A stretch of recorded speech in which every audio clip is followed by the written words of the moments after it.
महक की शादी रोहन से होती है। रोहन माँ बाप का इकलौता बेटा होता है, लेकिन फिर किसी कारण से रोहन की मौत हो जाती है। बेटा महक, तेरे आगे इतनी बड़ी जिंदगी है, फिर बच्चों की भी जिम्मेदारी। तू कोई काम कर ले। मैं तो कहती हूँ रोहन के ऑफिस में ही बात कर ले, शायद तेरे लिए कोई काम निकल आए। हाँ माँ जी, मैं भी यही सोच रही थी, लेकिन कैसे बात करूँ, किससे बात करूँ, कुछ समझ में नहीं आ रहा। अब वो क्या नाम था रोहन का जो दोस्त हुआ करता था, पहले तो बड़ा आता था हमारे घर। राकेश की बात कर रहे हैं? पर वो तो रोहन के बाद से कभी आया ही नहीं, पता नहीं कहाँ है वो। आया था, एक नहीं कई बार आया था, लेकिन मैंने बाहर से ही भेज दिया। घर के अंदर झांकता रहता था, मुझे ठीक नहीं लगा। अरे आपको तो पता नहीं क्या ठीक लगता है और क्या नहीं। उसका नंबर है मेरे पास, मैं आज ही फोन करती हूँ। सास राकेश को फोन लगाती है और शाम को घर आने का न्योता दे देती है। अरे आंटी, ओह भाग्य हमारे कि आपने घर बुलाया। मैं तो कई बार आया, लास्ट टाइम तो अंकल से मुलाकात भी हो गई थी। हाँ, वो हम लोगों को निकलना था ना कहीं उस वक्त। अरे छोड़ो ना बेटा, बोलो क्या लोगे? आपकी बहू। क्या बकवास कर रहे हो राकेश? अरे मेरा मतलब यह है कि आपकी बहू कहाँ है? भाभी जी के हाथ की चाय की बस एक प्याली मिल जाती तो। महक चाय लेकर आती है, लेकिन वो जैसे ही राकेश की ओर देखती है, उसे राकेश पसंद नहीं आता। वो अंदर जाने को होती है कि अरे भाभी जी कहाँ जा रही हैं? बैठिए तो सबके साथ। जी नहीं, बच्चों को खाना खिला रही हूँ, आप माँ जी से बात करें ना।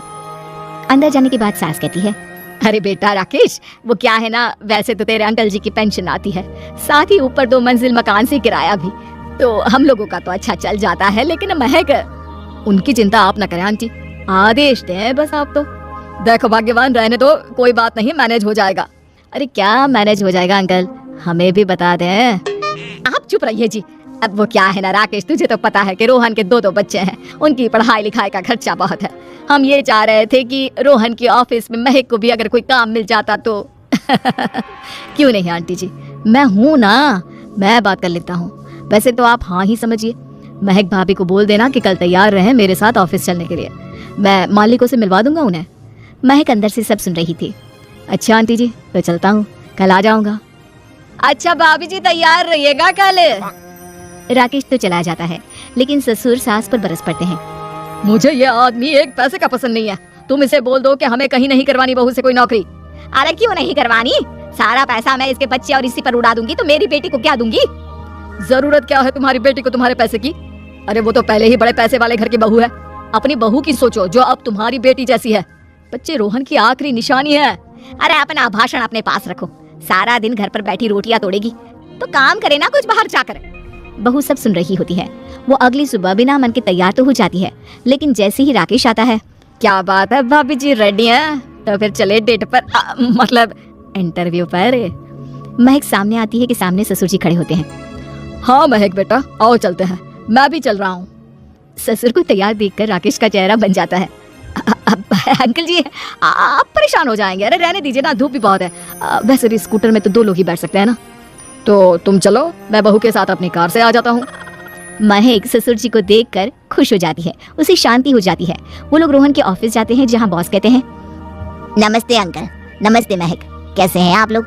रोहन का सुनकर बहुत दुख हुआ अंकल, वैसे कैसे आना हुआ? बेटा, क्या हमारी बहू के लिए तुम्हारी ऑफिस में कोई काम मिल सकता है? हमने राकेश से इसी सिलसिले में तुमसे बात करने को कहा था, उसी के कहने पर हम दोनों तुमसे मिलने आए हैं। राकेश ने तो कोई बात नहीं की, ऊपर से उसने तो आज की छुट्टी ले रखी है, ऑफिस भी नहीं आया, बोल रहा था जरूरी काम से जाना है। महक और ससुर एक दूसरे को देखने लगते हैं। वैसे महक क्या किया है आपने? I mean, इंग्लिश कैसी है आपकी? महक बॉस से अपनी पढ़ाई लिखाई और क्वालिफिकेशन के बारे में सब कुछ बताती है।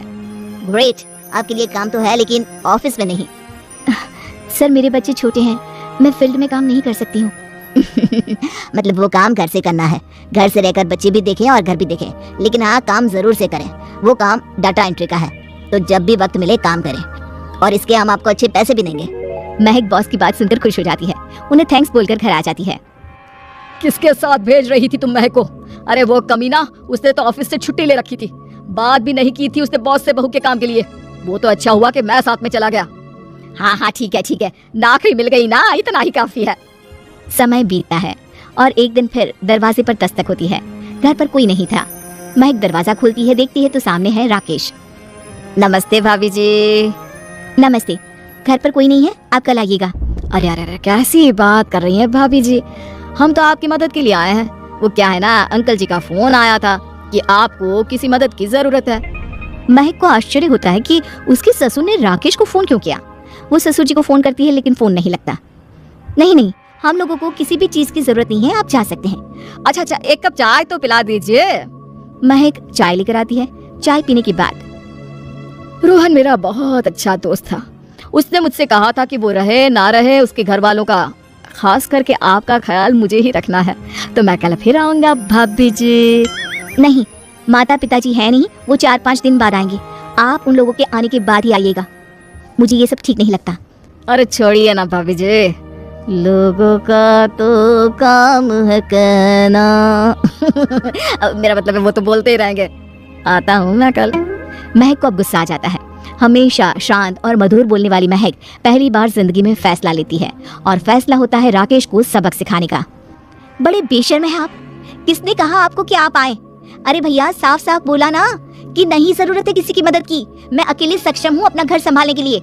आज आखिरी बार बोल रही हूँ, इस घर की तरफ आंख उठाकर भी देखा ना तो देख लेना, वरना वरना पुलिस के हवाले कर दूंगी। निकलो यहाँ से या धक्के मार कर निकालूं। पुलिस का नाम सुनते ही राकेश वहां